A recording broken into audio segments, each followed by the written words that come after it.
everyone. This is Timothy Martin with Alexandria. How's everybody doing today, folks? And we are Tickle Chunk of Horrors. And we are also World Paranormal Research Society. This podcast plays on many different platforms. Plays on Spreaker.com, YouTube, iTunes, and Tumblr. And so you got many different platforms to listen to it on. The best one would be Spreaker, because you can download it and listen to it anytime that you want. Today's topic is going to be called Buried Alive. Before we go into that sort of exciting topic today, can I sort of go into, I know we always like to touch a little bit on horror. This is a horror / paranormal Tickle Trunk of Horrors podcast, but born on this day in horror history. Today is May 5th. Happy Cinco de Mayo Day to everybody, and it is also Derby Day. And what is Derby Day? It is the day there's a Kentucky Derby today. But born on this day in horror history, May 5th, 1940, Lance Henriksen was born, and he's been in a lot of horror movies, Lance Henriksen. He's been in, do you know any horror movies that Lance Henriksen? Never heard of him. He was actually, wasn't he in Alien? He was in Alien. He was the little guy that... I'm not a big Alien fan, so... Yeah. But he's in Alien. Also, okay. On this day in 1915, Ben Wright was born, and he actually was in the film, or the Munsters Go Home. He was in there. 1895, Charles Lamont. He directed Abbott and Costello, is when they met the Invisible Man. So he was born in 1895 on May 5th. Today is also my father's birthday. So happy birthday to Dad in Canada. Again, happy birthday. So yeah, pretty interesting facts there. Again, I've never heard of the guy. Aliens, I was never a fan of it when I was growing up. I just rediscovered it later on when I was much older. And it is good movies, but it's just not something that I never really liked particularly. But I could watch it, yeah. So in the beginning of this podcast, we listened to a song by a band named Venom called Buried Alive. And they've been playing together ever since the early 80s. So it's a very good band, and they're actually still playing today. And quite interesting, too, is that when I was doing a little bit of research online in regards to Buried Alive, there's also a very poignant, very vivid painting. Antoine Vertzitz did a painting of a man buried alive. So the aspect of buried alive has been around for a long time, folks. And another name for buried alive, of course, is premature burial, or also known as live burial. And there's also, you know, there's been animals, there's been humans that have been buried alive accidentally or intentionally. And you're gonna probably say, whoa, this chick is nuts. Who would intentionally be buried alive? We'll get into that as we go further into the podcast on buried alive. And the victim or the person may accidentally be buried by others in the mistaken assumption that he or she is dead. So mistaken assumption, and we can go back and base that on medical technology years and years ago, is not what it is today, folks. And that's where a lot of people were accidentally buried alive. And I'm going to give a family story later on in the show in regards to this as well. And intentional burial, the one that you were probably laughing, she's nuts. Intentional buried alive may occur as a form of torture, murder, or execution. And it may also occur with the consent of the victim as a part of a stunt. And when we talk about stunts, it's the intention that you're obviously going to escape this stunt alive and not dead. And what comes to my mind is magicians that are buried alive in sand, and there's very tricks that involve illusion where somebody is buried alive and then they come back to life. And the fear of being buried alive is reported to be among the most common phobias for all of you people that have a phobia, like I do, of being buried alive. Yeah, and there's a whole bunch of people throughout history who were actually found to be buried alive. I'm going to give you an example of a lady in the late 1800s who lived in Pikeville, Kentucky. And her name was Octavia Smith Hatcher. And she was misdiagnosed by the doctor and pronounced dead. And she actually had an illness that made her put her in a comatose state. And she later awoke in the coffin. And how they knew this is because several other people in the late 1800s caught the same thing that she had. But when they realized that they were just in a coma, then her husband started freaking out and had her body dug up. And they found out their worst fears were true. The lining of the inside of the coffin had been scratched and torn to pieces. Her nails were bloodied and broken, and her face was contorted with horrific fear. So she died, she awoke in the coffin in the grave, and that was in the late 1800s. Wow, that's pretty interesting, and we'll kind of touch on more of these fascinating cases throughout the podcast, but let's really kind of go into the biology and dissect what premature burial or what being alive would really do to you. And, you know, quite the obvious on the list is that being buried alive could lead to death, of course, through the following: asphyxiation, dehydration, starvation, or in very cold climates, hypothermia. And a person trapped with fresh air to breathe can last a considerable time, and burial has been used as a very cruel method of execution. And they actually give some kind of a weird case, as in the case of the Vestal Virgins who violated the oath of celibacy, lasting long for the victim to comprehend and imagine every stage of what is happening, being trapped in total darkness with very limited or no movement. And can you imagine what this experience would have on you psychologically as well as the physical torment? And we'll get into some of these aspects of what happens to you much later. And the medical term for the fear of being buried alive is tapophobia. Tapophobia, folks. So another example of that, someone who was actually buried alive, again occurred in the late 1900s. And the late 1900s was apparently a horrible time to have a doctor be the judge if you were alive or dead. In 1893 in Whitehaven, Pennsylvania, there was a lady by the name of Mrs. Bogger. And she was actually mispronounced dead. And somebody told her husband that they didn't think that she was actually dead. So her husband got some friends together and they went and dug up her body. And they seen her skin was bloodied and scratched while her fingers were missing entirely. And they say it was presumed that she chewed them off while attempting to escape. But nobody actually knows what happened. I would assume that either maybe a rat got in there, because back in the time of the late 1800s, if she was probably woke up by rats chewing on her fingers anyway. The burials were not that great, so where rodents could get into the coffins. That would make total sense. And at least, or maybe more than that, a report of an accidental burial dates back to the 14th century. And upon the reopening of his tomb, this is the philosopher John Duns Scotus. He was between 1266 and he died in 1308. Was reportedly found outside of his coffin with his hands torn and bloody after attempting to escape, folks. Wow. Yeah, that's pretty bad. Imagine, and here's the thing, when you think of people being buried alive because they've been mispronounced dead by the doctors of the time, it's horrible enough to wake up in the coffin of a grave, but it would be way worse, I think, to wake up in a crematorium right after they push the button.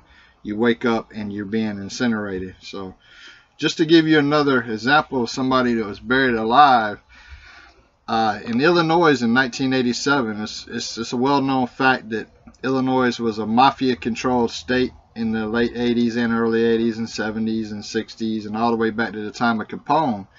But in 1987, an Illinois publishing and media hire by the name of Stephen Small, was kidnapped and buried. And they kidnapped him to ask for a ransom for $1 million. Now, they gave him water, they gave him a light, and they gave him an air tube. But the problem with the air tube is it got clogged, and he ended up dying.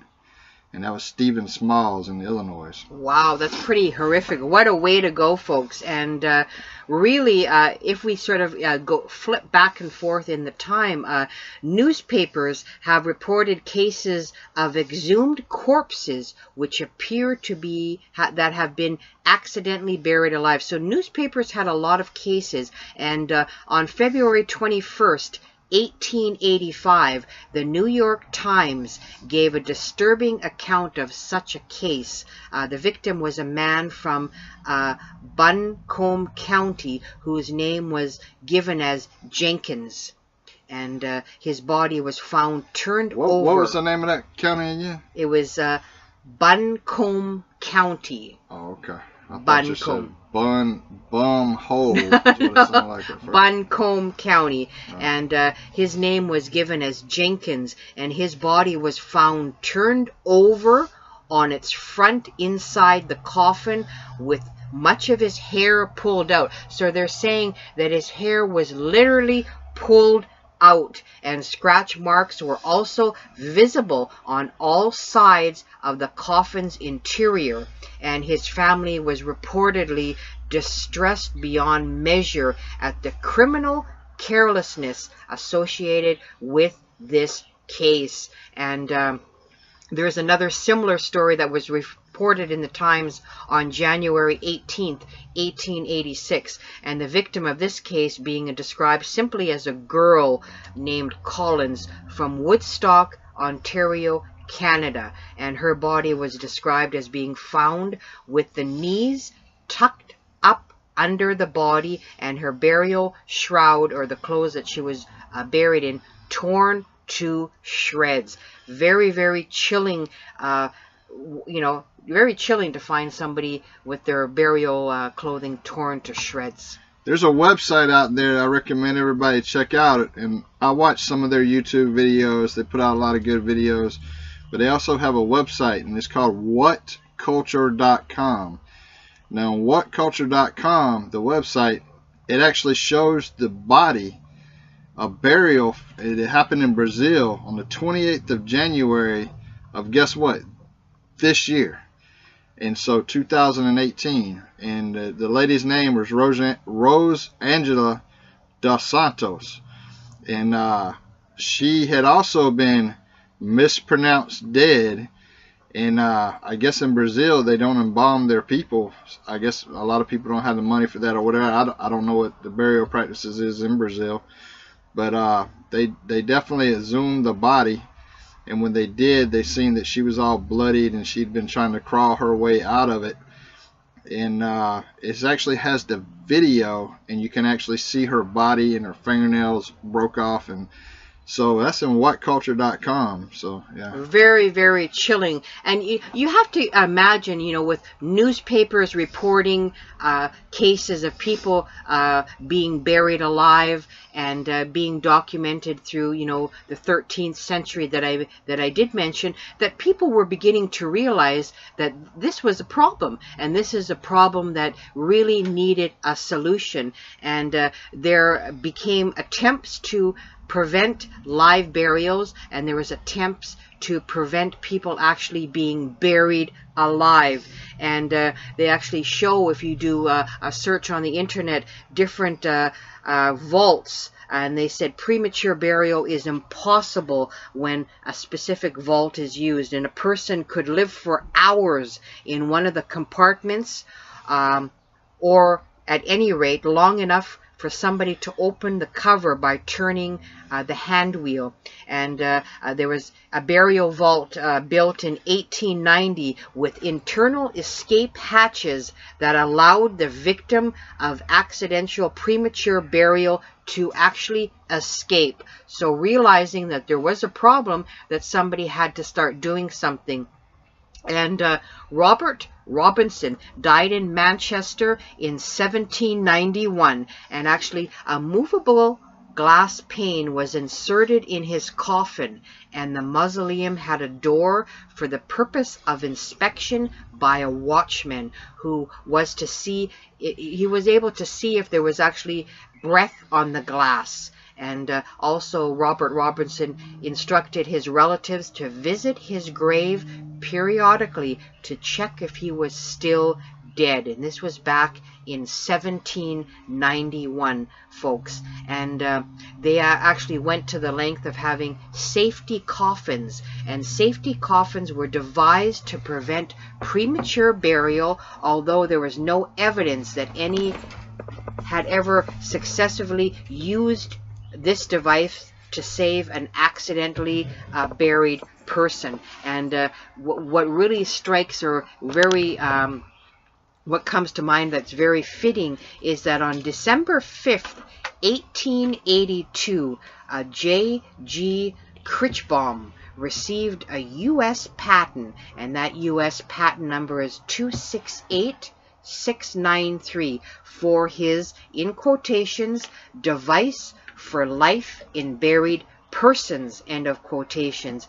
And it really consisted of a sort of almost a movable periscope, like in a submarine. It was a periscope-like pipe which provided air, and when rotated or pushed by the person that was interred, indicated to various passerbyers that somebody was indeed buried alive. And the patent text goes on to refer to the class of devices for indicated life in buried persons, suggesting that such inventions were very common at that time. So they're saying in the 1880s, these devices that were built to see if people were buried alive were very common. And wow, that's something very interesting and piques my mind that they were commonplace at that particular time. Yeah, you would think though that the hole to which the string or whatever would come down into the coffin. Well, this is a periscope pipe. This isn't a string. Yeah, but the pipe. Okay, so the pipe has to go all the way to the coffin, right? Right. It's almost like a submarine. The periscope can go up and down. Yeah, I know that, but you would think, I don't know, that the ground would keep it from functioning properly. That to me would make sense in today's society. If it rained or something. Right.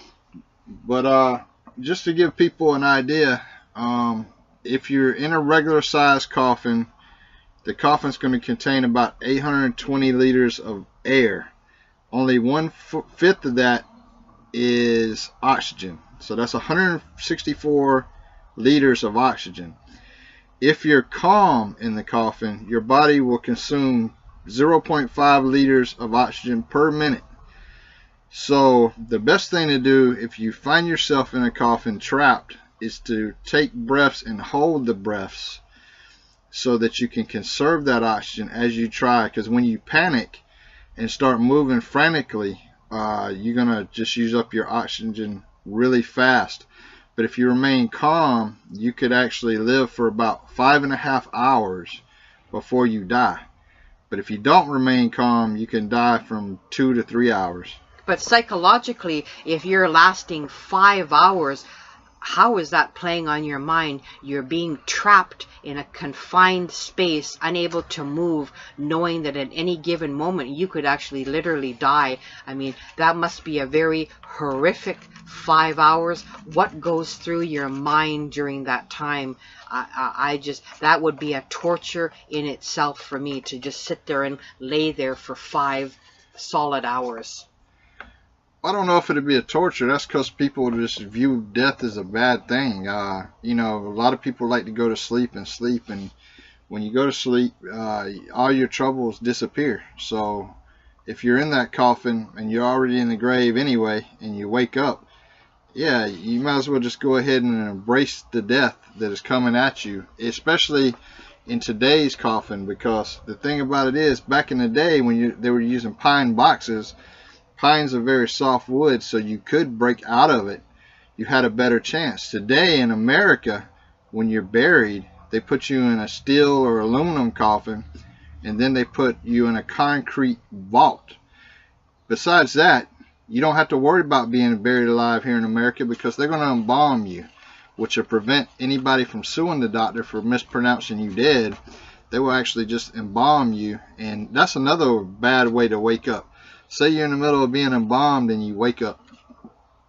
Yeah, that'd be pretty horrific. And, you know, now we sort of touch on about, you know, modern technology or modern techniques. Let's kind of step backwards and go into 1890. And a family actually in 1890 designed and built a burial vault at the Wildwood Cemetery in Williamsport, Pennsylvania, with an internal hatch to allow the victim of accidental premature burial to escape.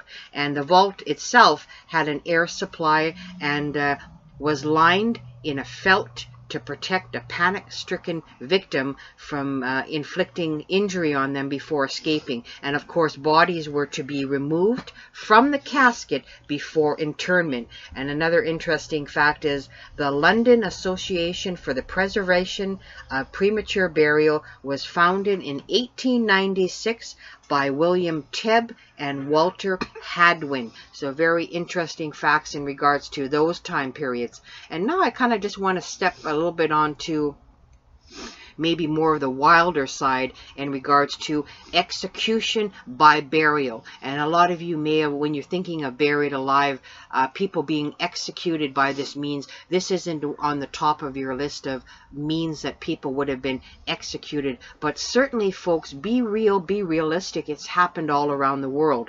And there was a time when Chinese civilians were being buried alive by Japanese soldiers during the Nanking Massacre. And there's also a drawing that dates back to 1597 where an individual was being buried alive.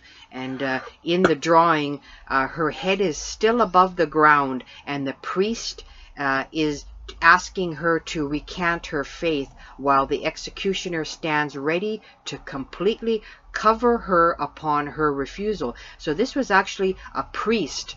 They buried a woman up to her neck in 1597, obviously for being not of the Catholic faith, where a priest was asking her to recant.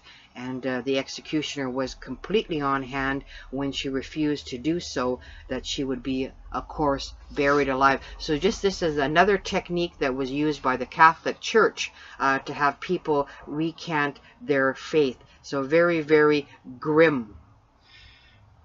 Yeah, and then Hitler, he would bury the Jews that couldn't work in the concentration camps.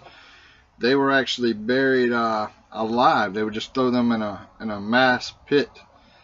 I mean, what a way to go. And I mean, we're talking about Hitler, and we're talking about, you know, going back in history. Let's kind of turn the history book pages even farther than that, and let's picture ourselves in ancient Rome, and we have a Vestal Virgin convicted of violating her vows of celibacy. She was actually buried alive by being sealed in a cave with a small amount of bread and water, only so that the goddess Vesta could save her where if she was truly innocent. And actually, this was essentially calling it a trial by ordeal.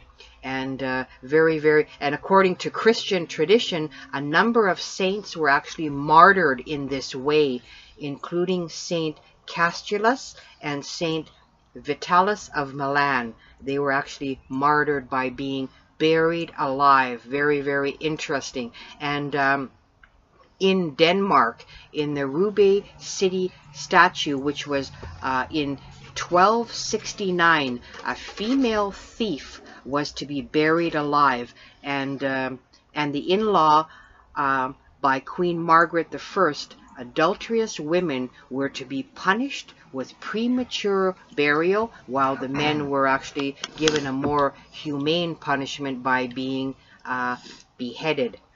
And actually within the Holy Roman Empire, a variety of offenses including rape, theft, and infantile, and having relations with infants could be punished with live burials. And female murderers of their own employers, when there was females that murdered their employers, they were actually risk their punishment, if caught, were actually being buried alive. So if we go through the ages, there's been so many cultures and religious of people being buried alive. It's just very, very horrific. And if people have seen the movie Casino, the character that Joe Pesci plays is a made-up name. He's playing somebody that's a made-up name, but it's a true story. The character that Joe Pesci plays is actually based off of Anthony Spilatro. And with Anthony Spilatro, him and his brother were actually killed in the Las Vegas fields, and they were buried alive. That's how they were killed. They're actually both found to have dirt in their lungs in the autopsy. Yeah, but if you go through the desert in... And let me finish. They said that was in 1986 that this happened. So that was recent times. And that's the movie Casino, if you ever watched it. And if you actually look up Anthony Spilatro, he looks just like Joe Pesci. And, you know, can you imagine how many other people were buried in Las Vegas deserts or outside of Las Vegas, Nevada deserts that way by the mobsters? I'm sure there's a lot more than those two. And, you know, that's just a horrific way of killing somebody, torture, abuse. I can't even wrap my head around it. But another situation that kind of perplexes me and really boggles my mind is voluntary burials. Like, who in the heck in their right mind would want to be voluntarily buried alive? You must be scratching your head just like I am. But folks, I have news for you. There's actually a Portuguese illustration from the 16th century that depicts a Hindu ritual in which a widow is buried alive with her dead husband. So that's people of the Hindu faith. And they say it's quite rare, but there's actually people, more than you realize, are willingly arranged to be buried alive. And they say, reportedly, as a demonstration of their controversial ability to survive such an event. And very, very chilling on how somebody would want to be buried alive. And then more modern times, in 2010, a Russian man died after being buried alive trying to really overcome his fear of death, but he was then crushed to death by the earth on top of him. And then the following year, another Russian died after being buried overnight in a makeshift coffin for, they say in quotations, good luck. Well, how he actually died was this way. He had his friend bury him. He had an air tube. It was under like a foot or two of dirt, and had an air tube ran down to him, and he had water and supplies. But so he was supposed to be in there for 24 hours. What they didn't count on was that it had rained, and the rain clogged up his air tube. Wow. So that's, you know, that's bad luck, not good luck, folks. And let's kind of dip into a little bit of myths and legends in regards to being buried alive. And I don't know if our audience is familiar with Saint Oran. Oran was a druid living in the island of Iona in Scotland. And he became a follower of Saint Columba, who brought Christianity to Iona from Ireland in 563 AD. And when St. Columba had repeated problems building the original Iona Abbey, citing that it was interference from the devil, St. Oran offered himself as a human sacrifice and was buried alive. He was later dug up and found to be still alive, but he uttered such words describing what of the afterlife he had seen and how it involved no heaven or hell, that he was ordered to be covered up again. When he actually was found alive and made these controversial statements that there was no heaven or hell in the afterlife, he was ordered to be covered up again. And the building of the abbey went ahead untroubled, and St. Oran's Chapel marks the spot where the saint was buried alive. And very, very chilling. And if some of you may remember, the TV show Mythbusters tested the myth to see if anybody could survive being buried alive for 2 hours before being rescued. And the host, Jamie, attempted the feat, but when his steel coffin began to bend under the weight of the earth used to cover it, of course, the experiment was aborted. So very, very chilling in that. And then there's another case of Essie Dunbar in 1915. She was 30 years old, and she was known to have epilepsy. Well, during her burial, she was pronounced dead. Her sister demanded to see her, and she didn't make it in time for the funeral. So they uncovered her grave before they got it completely covered up. And as they uncovered the grave, they opened the coffin lid, and Essie sat up and smiled all around her. And then she lived for another 47 years. So she actually was lucky and fortunate that her sister showed up late and demanded to see the body before it was done, and that saved her life. She was very fortunate. And with that thought process, let's kind of really take our audience into the mindset. What is it really like to be buried alive? And as we know, in film and television, people get buried alive all the time, and we know that most of the characters make it out unscathed.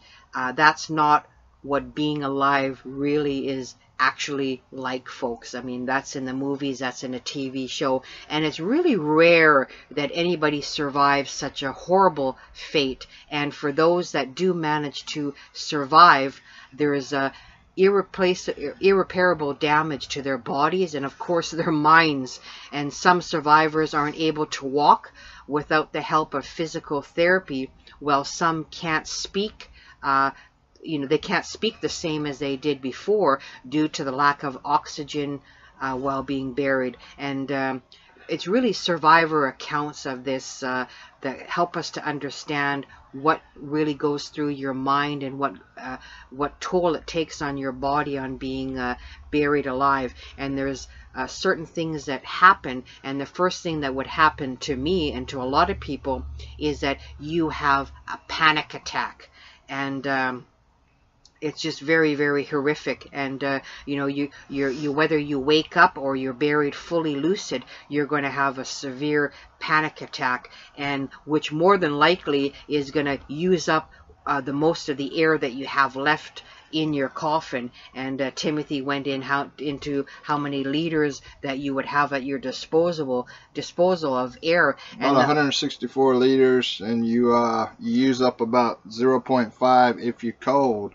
I mean, not cold, calm. But if you bury with a concrete vault, you're not getting out anyway. So just sit there and embrace it. And let's face it, the more you panic, folks, the more air you lose. And it seems like, it seems like there's never been a better time. And, different health conditions, always, even meditation, how to learn to control your breathing. So when you're in this horrific situation, that's the time when you really want to learn how to control your breathing, because it could actually save your life, folks. And you're also going to overexert your muscles, and upon waking up in a coffin and realizing that you're likely to die in a confined space kicks really your natural instincts for self-preservation into overdrive. This is where we have the adrenaline, where you're instincts for wanting to survive kick into overdrive, but kicking, punching, or a combination of the two are very, very bad idea. Not just because of the air it wastes, but also because all this overexerting your muscles, you're going to tire yourself out faster than you would if you're actually trying to stay calm. So you're dealing with trying to stay calm, conserve your air, but you're not wanting to tire yourself out because of overexertion of your muscles. So that's two of the things as well. And another thing you're going to have to deal with is your eyes are going to have to try to adjust to the dark. And you know, the fact is your eyes are eventually going to adjust to see in the dark, but your body has no other option but to adapt to it. And there was a case in 2005 when 3 Pakistani boys became trapped underground after an earthquake struck in their nearby town. And after these 3 boys were rescued, the boys actually had to be shielded from the sunlight because their eyes had grown accustomed to the darkness. So that's a fact too that you have to take into consideration. And here's another fact you may not have realized, that once you're buried alive, things are really going to start to heat up, folks. And in 2008, a Chinese builder was accidentally buried alive when he was working in a ditch, and he actually survived by controlling his breathing. But after he was rescued, he brought up something that most people really don't think about when they hear the topic of buried alive or premature burial, is the intense heat. And that didn't come to my mind at the very forefront either, because right away I think about the lack of air. And he actually later went on to explain that it became very hot and suffocating, and he thought he would not make it back to the surface, because a person's normal body temperature is already at 98.6 degrees Fahrenheit. And it really does make sense that even if you're handling the premature burial as best as you can, your own breathing is going to heat things up significantly, and that's going to be coming to the forefront as well. So what do you think about what I've said so far about those things? Are we going to be able to keep that in our forefront? Well, it's not relevant for today's world if you're living in North America, on the continent of North America anyway, or any country that's not a third world country, because most people that's going to find themselves in that situation is going to be people that live in second or third world countries where embalming is not a common practice. Well, these are examples of people accidentally through work and stuff. The guy was working on a ditch and probably was a cave-in. You even think of people in mines, mining cave-ins, you're being buried alive. Yeah, that's awesome. I mean, they got what they wanted. They wanted to be under the ground, then they got to be under the ground. So I have no sympathy for people that go as far under the ground and then the earth caves in on them. I mean, I think you got to have some common sense that apparently it's happened throughout history and it's going to continue to happen throughout the future. No disrespect to people that have careers as miners, because a lot of them, that's the only way that they could support their families in the early 1900s. They were miners, and there was actually children that worked in mines, child labor. They were forced that's screwed up. To support their families. In a lot of regions in America, there's been even recent mine cave-ins, or people that were in all these different areas, they were actually having to work in mines to support their families. So what a horrific when you have a cave-in on a mining situation. And another problem is dehydration would also become a serious problem. And here's a prime example of miners again. One of the biggest challenges that were facing Chilean miners who were trapped underground for 689 days was, of course, dehydration. For the most time that they spent underground, they rationed 10 bottles of clean water between 25 men, and they drank sparingly from the dirty water being used to keep the machines cool in this particular mining process. Can I finish saying what I was saying a while ago? Or, So, throughout history, miners are aware that the earth caves in on them. I don't see that changing in the future. it's just something that happens, and it's something that you have to take into consideration. It is a hazard, I guess, of the job. I mean, what are you going to say? But it's very unfortunate if they're caught in that particular. It's a job hazard. And of course, another thing that would happen is your space would fill up with condensation. It's just like you're in a very humid room, and you know, condensation would actually build up. And I mean, of course, hypothermia for people that are caught on buried alive under the snow in avalanches. So that would happen too. There's various ways that you would be buried alive, and we've covered a lot of them. And we know that Harry Houdini famously tried to escape from being buried alive as well. So people have done that for you know, to raise money, as a lark, as a magician. But there's been cases where people have through job hazards have not been able to do that, and very, very horrific. I think in a lot of countries where the going back to the miners, in a lot of the countries where the miners were actually trapped, if you look at it, they don't have the OSHA laws in place. Now, the OSHA laws, like if you're mining in America or North America continent, the OSHA laws will actually protect the miners the best they can. But if you're mining in a country that really doesn't have those type of safety laws, then really you're playing Russian roulette, and you're going to get what you're going to get, because that's the game that you're playing. So it's just a very, very horrific way to go. And you know what? We've touched on topics where people have been accidentally buried alive, where the medical technology was not like it is today, where people were misdiagnosed. They could have been in a diabetic coma. There are drugs, there are poisons out there that somebody would seem to be dead, and they would be buried in air alive. They would wake up in their coffins. And I have a family story that leads credence to this. My grandmother was actually born in France, and prior to her coming and emigrating to Canada, she was told a story that took place in her village. They're from Nancy, France. That is technically, I guess, a suburb outside of Paris. And there's a beautiful girl. I remember my grandmother vividly describing her as having very long blonde hair, very beautiful child, and she succumbed, they assumed, to an illness, maybe TB at that time, or just wasted away. But she was actually buried in the cemetery, and the most horrific part is that she was not dead. She was again misdiagnosed and buried alive, and apparently she was screaming and screaming. The person that the caretaker of the cemetery, could hear a noise, but he couldn't tell where it was coming from, very muffled. And apparently the girl was alive, and when they finally kind of clued in or decided to investigate for whatever reason, is that they exhumed her body, and she had indeed been buried alive, but she had actually started to eat the flesh on her arms, literally going insane, trying to claw out of her coffin.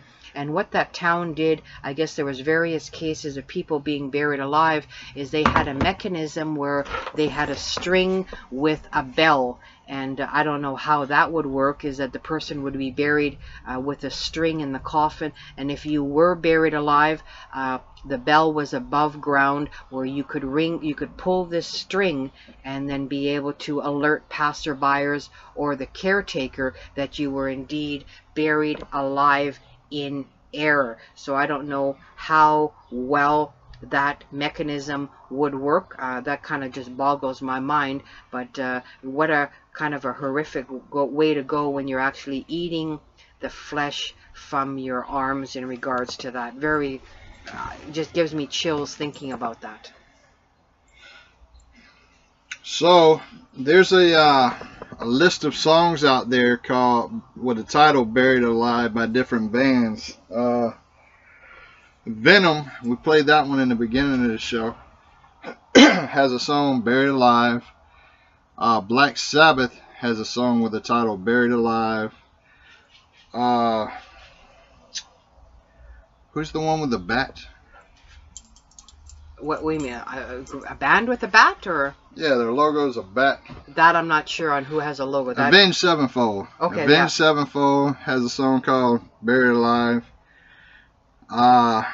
And Death Angel has a song called Buried Alive. And they're all good. Wow. And also, for you horror fans out there, there was actually a movie, a TV movie called Buried Alive in 1990. And there's Tim Matheson and Jennifer Jason Leigh in this particular movie. And it was... part of the movie says it was nearly the perfect crime. Together with her lover, Joanna kills her husband, poisoning him, then burying him. However, he isn't dead, and he actually tunnels out, trying to take his revenge. There's another one called Buried, and it actually won an award at the Sundance Film Festival. And it's the story about an Iraq-based American civilian truck driver named Paul Conroy, who he was attacked and he found himself buried alive in a wooden coffin with a lighter, a flask, a flashlight, knife, glow sticks, pen, pencil, and a mobile phone. So I'm guessing that this is not a true story, but it's definitely won awards.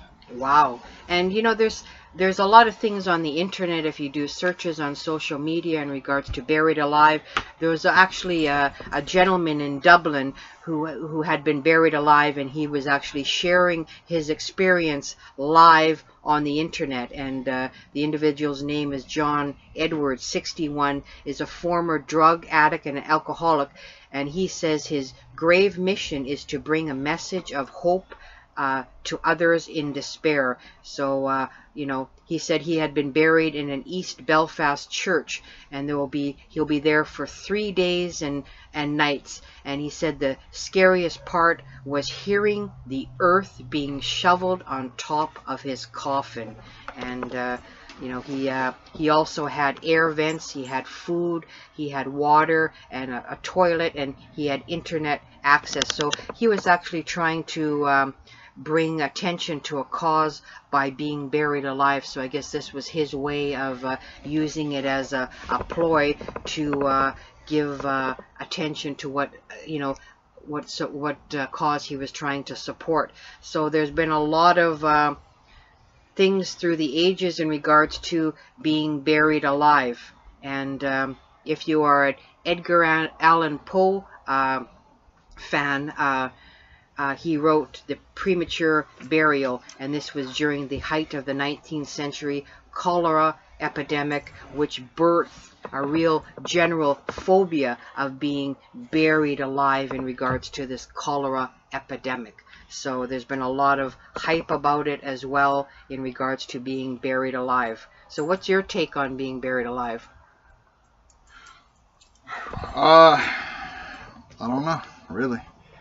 I just, I mean, it would suck, that's for sure. You wake up, depends on what country you're being buried in. If you're buried in one that just puts in a wooden box, no concrete vault, you have a chance of survival. It's just like this individual mentioned. I mean, can you imagine hearing the dirt being shoveled on top of your coffin, and there's nothing you can do about it? And we mentioned how some poisons can give the outward appearance so that somebody's dead. You could go into a coma, and I think it's even the puffer fish that poisons can give you paralysis. So if you have paralysis or shallow breathing, people could just mistake that you're actually dead. And you know, if there was a plague going on, they would want to get rid of your body as fast as possible by getting you in the ground. I remember as a kid, I'd say I was probably 10 or 11 years old. I'm not really sure. Somewhere in there. I was in University Hospital in Augusta, Georgia. And we got on the elevator. It was the service elevator, I guess. And I was trying to go to the lobby, but I actually ended up in the morgue section of the hospital. And so when I got out, the room was very dark.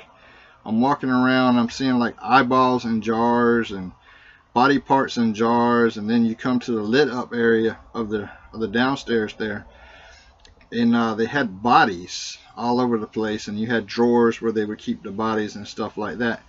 So I've always had some type of fascination with the dead, for sure, you know.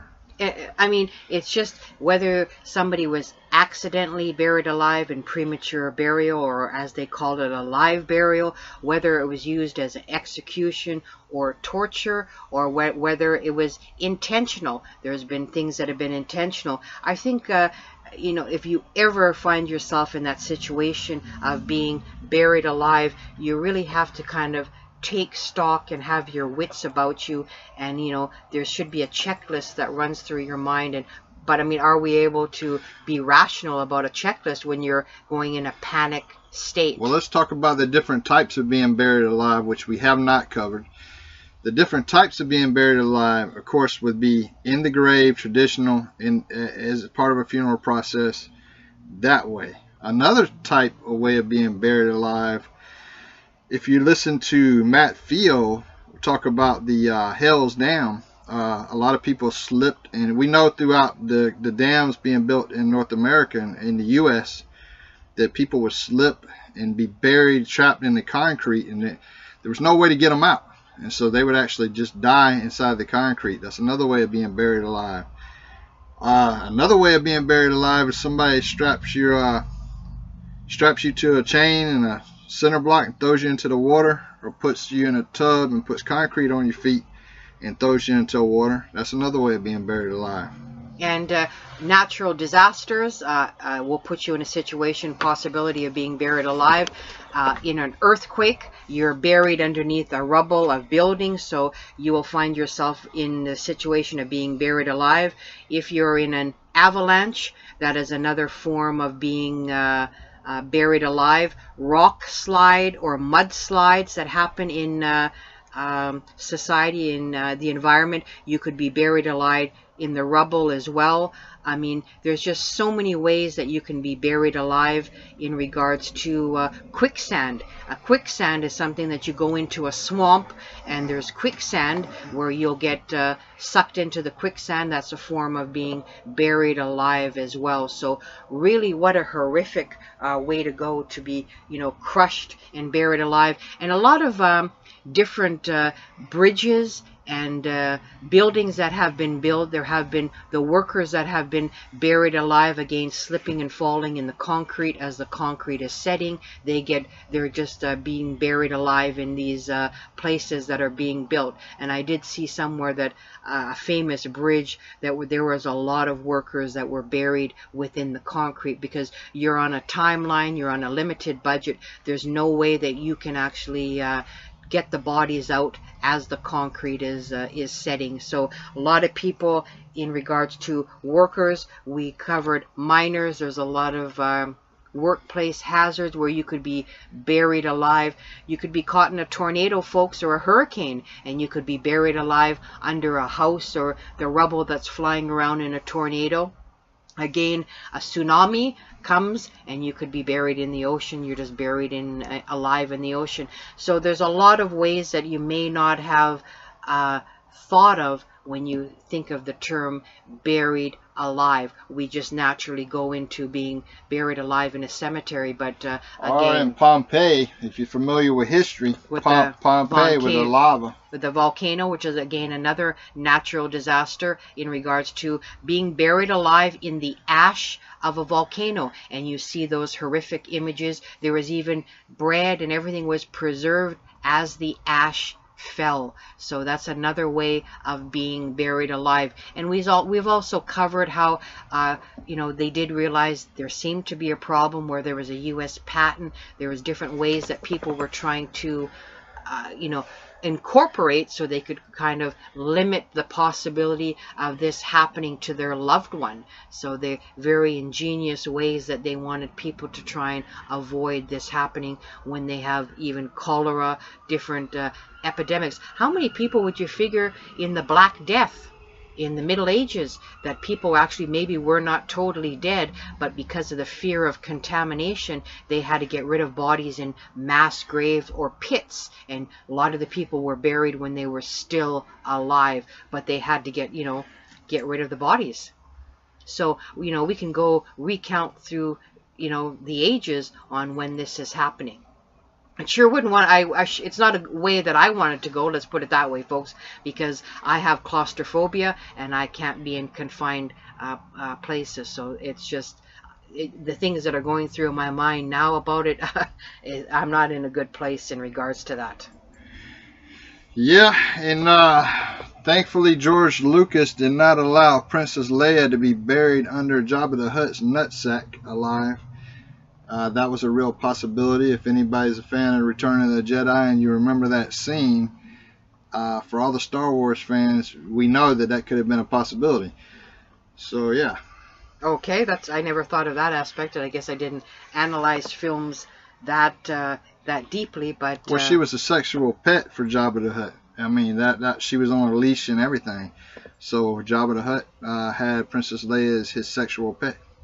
Okay. I guess I'll never look at Star Wars the same way. I mean, you know, it's just a different perspective on how to use that. But that was actually in Return of the Jedi from Star Wars, so yeah. Wow. So, you know, we've covered a lot of things in regards to people, of course, dying, being buried alive, people being murdered, tortured. So it's a topic that, you know, is not a very comfortable topic maybe to discuss, but it could be a real reality. And, you know, you have to have your wits about you. You have to have a game plan if this does happen to you, even by environmental or things that could happen. You have to have a survival plan. And I mean, even in a snowstorm, you could be buried alive. If you remember that scene in The Shining where Jack Nicholson's character is in that maze near the end of the film, he's actually, there's a snowstorm happening, he freezes to death and he's being buried in some of the snow. So a lot of horror films out there. The Iceman, right? Remember the Iceman they found in the ice? And he was well preserved thousands of years later. Exactly. So, you know, the aspect of buried alive encompasses far more than just being in a coffin and being prematurely. What about the Bogman? Well, the Bogmen were ritualistically sacrificed. A lot of them. But weren't they were they alive? Or did they have their throat cut? Well, sometimes they were garroted, they were strangled, they had their throat cuts, or they were actually hit about the head. And it's unknown if they were actually dead before they were thrown in the bog, or they were still alive. Some cases they could have been still alive, because a lot of them too were found with their ropes around their neck. So it's unknown if they were still alive, but they could have been. That would make total sense. I mean, it would make sense to me. But they were ritualistically sacrificed in a ritual. I know another way that's going to seem funny to y'all, but it's very possible. When I was in the U.S. Navy, I think we're about a mile off the coast of Hawaii, off the north shore there. And so you're looking at Hawaii, and this big whale came up that was bigger than the ship. And you go back to the story of Jonah being inside the whale. I'm pretty sure there's a lot of sailors back in the days, 1700s, 1600s, 1800s, that had been swallowed by whales. And can you imagine being inside the stomach of a whale? That's actually being inside. That's another form of being buried alive in the stomach, because you really can't get out, and limited air. And what about the case of people that were walled up behind bricks? Yeah, that was an American Horror Story, remember? Right, and even Elizabeth Bathory, the Blood Countess, she was actually walled up. She didn't suffocate. She ended up dying, but she was actually walled up and given limited access. But a lot of TV shows and people in history, they were walled up. And even in the Tower of London, they found the two princes' bodies. They were actually walled up. Or in old fireplaces, they found the remains of people that were walled up. Not just that, but in Austin, Texas in particular, there's a bar called the Tavern. And there was a little 12-year-old girl that was walled up inside there. I'm sure, without, you know what, you bringing that to mind, there's a lot of places in regards to where people find human remains that have been walled up. Or we have a lot of people that we watched a documentary on Jack the Ripper, and this individual that they had suspected as maybe being Jack the Ripper, he had actually killed his family members, and they were buried underneath the fireplace or the cooking area. So it's not known. I mean, some people could be buried alive underneath even in the basement. A lot of people are bricked up, or a grave is dug in the basement and they pour concrete over that. So that kind of theme has been very prevalent in history, serial killers, and in a lot of horror movies. So when you think of the term buried alive, you really have to go beyond the scope of just the norm. And if you kind of sit back and maybe close your eyes and picture what buried alive really is, and even some fanatics have gone as far as being buried alive for weird extreme rituals in regards to health and doing these there's an example of a woman that was buried alive. She was trying to do something with her health, and it was a snake charmer. They were doing some kind of obscure ritual in regards to cleansing her system or purging her system, and it obviously failed horribly because she succumbed and was indeed truly buried alive. There was a method of execution that was very famous, not only in the 1800s in America, but also in Egypt, and it was presented in a film as a comical thing, but it was based on something that practices that actually happened, and that was in the Scorpion King, when their bodies are buried but their head is above ground. Right, and they have, there's been a lot of cases where you're buried with your head exposed, and even, I think it was in Indiana Jones, with the crystal skull, they're buried and then they're smeared honey over their faces, and it attracts the ants, and hence the ants are coming to eat at you. So a lot of films, like you had mentioned, the Scorpion King and Indiana Jones had and used the Lone that. Ranger. The Lone Ranger that just came out, the movie with Johnny Depp. And I forget the other guy's name, but yeah. Yeah, that's just, again, really, really horrific how through the ages this has been used as torture. It's been used as execution. It's been used for bizarre healing rituals. And of course, we have the premature or the live burials by accident due to, again, this was huge when it was the cholera epidemics in the Victorian times, where people were just succumbing and having coma-like symptoms, and the medical technology during those times weren't advanced enough to see if the person was really alive. And you want to, before the corpse starts to rot and create havoc with diseases, you're wanting to inter the body as fast as possible, folks. Well, that's all I got on this topic. I think we've covered everything, so food for thought, folks. When you really sit back and think about the topic of buried alive, it goes far beyond the normal. So again, Tickle Trunk of Horrors, folks, and thanks for joining, and again, we appreciate all of our fans out there. Bye.